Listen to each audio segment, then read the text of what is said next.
पिता का आशीर्वाद। एक व्यापारी की यह सत्य घटना है।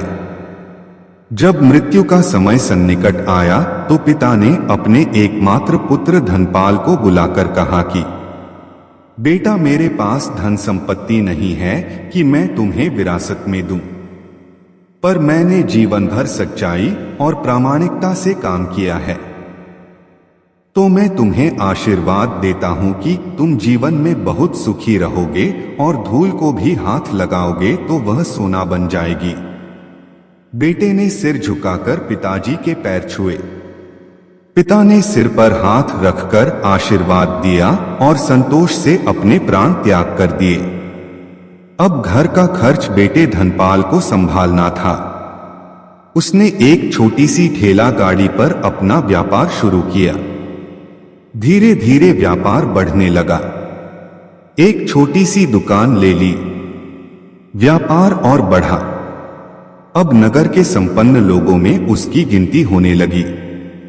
उसको विश्वास था कि यह सब मेरे पिता के आशीर्वाद का ही फल है, क्योंकि उन्होंने जीवन में दुख उठाया पर कभी धैर्य नहीं छोड़ा, श्रद्धा नहीं छोड़ी, प्रामाणिकता नहीं छोड़ी। इसलिए उनकी वाणी में बल था और उनके आशीर्वाद फलीभूत हुए और मैं सुखी हुआ। उसके मुंह से बार बार यह बात निकलती थी। एक दिन एक मित्र ने पूछा, तुम्हारे पिता में इतना बल था तो वह स्वयं संपन्न क्यों नहीं हुए, सुखी क्यों नहीं हुए? धर्मपाल ने कहा, मैं पिता की ताकत की बात नहीं कर रहा हूं, मैं उनके आशीर्वाद की ताकत की बात कर रहा हूं। इस प्रकार वह बार बार अपने पिता के आशीर्वाद की बात करता तो लोगों ने उसका नाम ही रख दिया बाप का आशीर्वाद। धर्मपाल को इससे बुरा नहीं लगता। वह कहता कि मैं अपने पिता के आशीर्वाद के काबिल निकलूं, यही चाहता हूं। ऐसा करते हुए कई साल बीत गए। वह विदेशों में व्यापार करने लगा। जहां भी व्यापार करता उससे बहुत लाभ होता। एक बार उसके मन में आया कि मुझे लाभ ही लाभ होता है, तो मैं एक बार नुकसान का अनुभव करूं। तो उसने अपने एक मित्र से पूछा कि ऐसा व्यापार बताओ कि जिसमें मुझे नुकसान हो। मित्र को लगा कि इसको अपनी सफलता का और पैसों का घमंड आ गया है। इसका घमंड दूर करने के लिए इसको ऐसा धंधा बताओ कि इसको नुकसान ही नुकसान हो। तो उसने उसको बताया कि तुम भारत में लौंग खरीदो और जहाज में भरकर अफ्रीका के जंजीबार में जाकर बेचो। धर्मपाल को यह बात ठीक लगी। जंजीबार तो लौंग का देश है। वहां से लौंग भारत में लाते हैं और यहां 10 से 12 गुना भाव पर बेचते हैं। भारत में खरीद करके जंजीबार में बेचें तो साफ नुकसान सामने दिख रहा है। परंतु धर्मपाल ने तय किया कि मैं भारत में लौंग खरीदकर जंजीबार खुद लेकर जाऊंगा। देखूं कि पिता के आशीर्वाद कितना साथ देते हैं। नुकसान का अनुभव लेने के लिए उसने भारत में लौंग खरीदे और जहाज में भरकर खुद उनके साथ जंजीबार द्वीप पहुंचा। जंजीबार में सुल्तान का राज्य था। धर्मपाल जहाज से उतर करके और लंबे रेतीले रास्ते पर जा रहा था। वहां के व्यापारियों से मिलने को उसे सामने से सुल्तान जैसा व्यक्ति पैदल सिपाहियों के साथ आता हुआ दिखाई दिया। उसने किसी से पूछा कि यह कौन है? उन्होंने कहा, यह सुल्तान है। सुल्तान ने उसको सामने देखकर उसका परिचय पूछा। उसने कहा, मैं भारत के गुजरात के खंभात का व्यापारी हूं और यहां पर व्यापार करने आया हूं। सुल्तान ने उसको व्यापारी समझकर उसका आदर किया और उससे बात करने लगा। धर्मपाल ने देखा कि सुल्तान के साथ सैकड़ों सिपाही हैं, परंतु उनके हाथ में तलवार, बंदूक आदि कुछ भी न होकर बड़ी बड़ी छलनियां हैं। उसको आश्चर्य हुआ। उसने विनम्रता पूर्वक सुल्तान से पूछा, आपके सैनिक इतनी छलनी लेकर के क्यों जा रहे हैं? सुल्तान ने हंसकर कहा, बात यह है कि आज सवेरे मैं समुद्र तट पर घूमने आया था। तब मेरी उंगली में से एक अंगूठी यहां कहीं निकलकर गिर गई।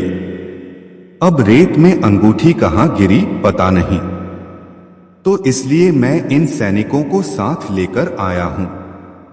यह रेत छानकर मेरी अंगूठी उसमें से तलाश करेंगे। धर्मपाल ने कहा, अंगूठी बहुत महंगी होगी। सुल्तान ने कहा, नहीं, उससे बहुत अधिक कीमत वाली अनगिनत अंगूठी मेरे पास हैं।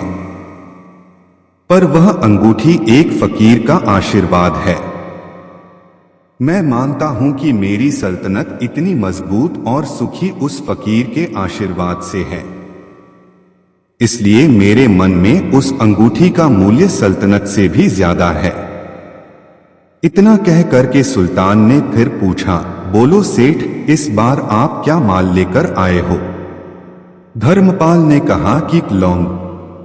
सुल्तान के आश्चर्य का ठिकाना नहीं रहा। यह तो लौंग का ही देश है सेठ। यहां लौंग बेचने आए हो? किसने आपको ऐसी सलाह दी? जरूर वह कोई आपका दुश्मन होगा।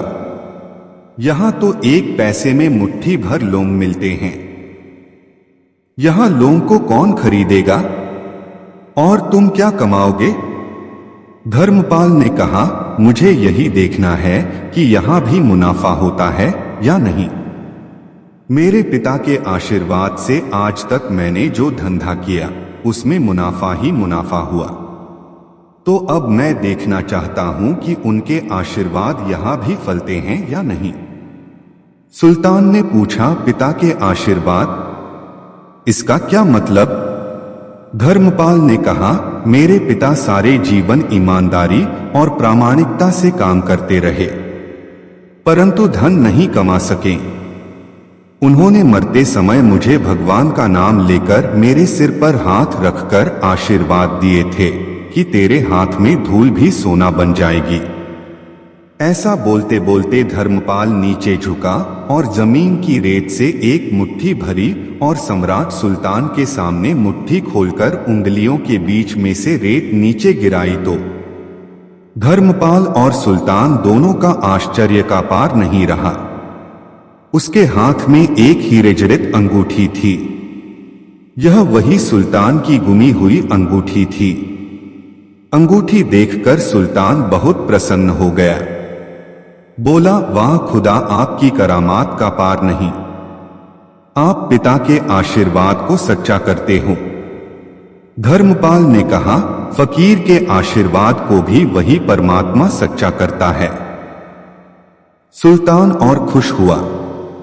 धर्मपाल को गले लगाया और कहा, मांग सेठ, आज तू जो मांगेगा मैं दूंगा।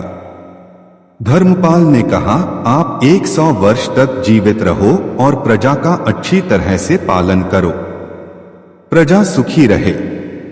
इसके अलावा मुझे कुछ नहीं चाहिए। सुल्तान और अधिक प्रसन्न हो गया।